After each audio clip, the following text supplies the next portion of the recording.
Forward by Wayne Green.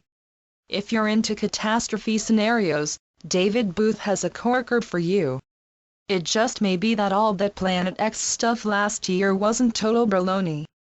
David has the credentials, and his story is the key to a lot of puzzles.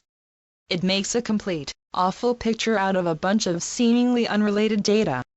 Like predictions by Nostradamus 500 years ago of a pole change which would wipe out 97% of humanity shortly after the millennium, Edgar Cayce, the sleeping prophet, around 80 years ago, Ed Dames Major Doom, Gordon Michael Scallion, and other prophets with track records more recently.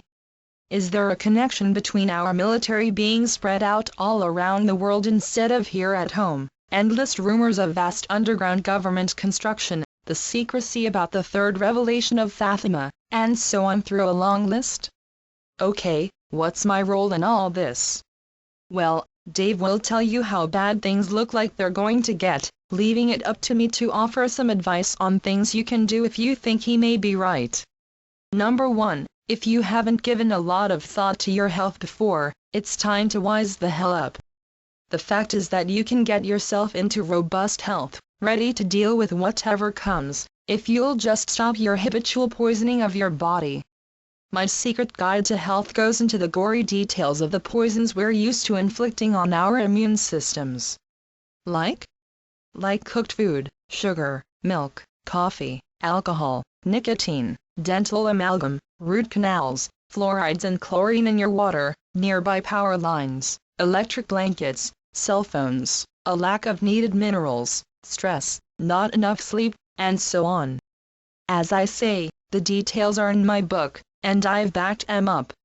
Number 2, if you and your family are going to survive hurricane winds and monster waves roaring all around the world, you're going to have to be underground. Start digging. Dave has a bunker buried next to his house, all set for an extended family refuge.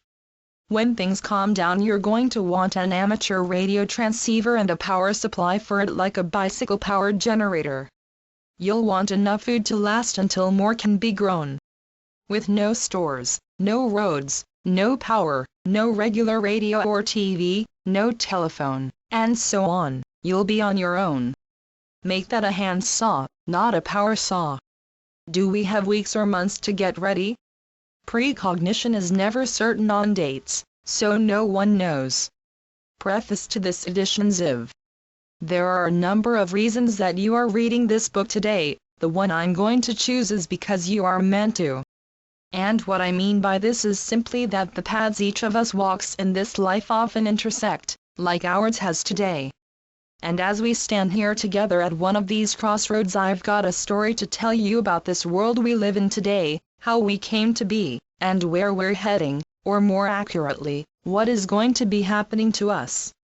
As you read this book, I'd like for you to keep in mind that I'm not trying to scare you, but rather to put forth to you information you've already heard about, but put together in a way that is different than you've previously been exposed to. Another way to put this is that you're going to be experiencing in these words a different perspective, a different way of looking at information. If there's anything that we have an overabundance of during this early part of the 21st century, it is information. In the 1880s, an average American had the equivalent of a typical Sunday's edition of the New York Times worth of information available to them, for their entire lives. Today you have 1 million more times worth of information available to you just by turning on your computer and accessing the internet. Yet who would be more able to survive a disaster? Who would be able to feed themselves and their families if all the stores were gone? Who would be able to keep themselves and their families warm in the winter with nothing available to them but an axe? Who would be able to survive just 1 year totally on their own? The answers to those questions are simple, and at the same time sad. Not just here in the United States, but all over the world, people are not prepared to survive, indeed have very little knowledge about what they would do if the worst happened. And to keep from facing this reality, they instead fall back upon the knowledge that in the event of a disaster their government would take care of them. But what if there wasn't a government? It's not a thought most people would even allow themselves to think. But, you're not one of those people, are you?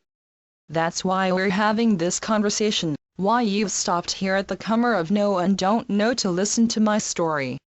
Now the story I'm going to tell you is just that, a story. And a story is simply this, an account of an incident or of a series of incidents, either true or invented. You'll listen to mine and then you'll have to decide what to believe, what is truth, what is not. I want you to keep in mind too that while you're listening to my story you're not reading a scientific research paper or a novel like War and Peace. It's not my goal, or mission to convince you of anything, even what I believe to be the truth. Neither is it my goal to become an instant professor of ancient history. There are more than enough of them out there with books of their own for you to read and decide upon. My only goal here is tell you a good story, and that by the time we're finished and you continue along your path we'll leave as friends, and that you'll be a little more prepared for whatever you may meet, or face, in the future along the way. If that happens then I'll be happy in knowing you, and more importantly I'll know that you are a fellow survivor and that in a better world, in a better time, we'll perhaps meet again and reminisce about these times and when we first met. For those of you who are looking for the ultimate truth, fully documented, referenced, and without error, the ultimate book of truth, keep looking, stop reading now, this isn't the book for you.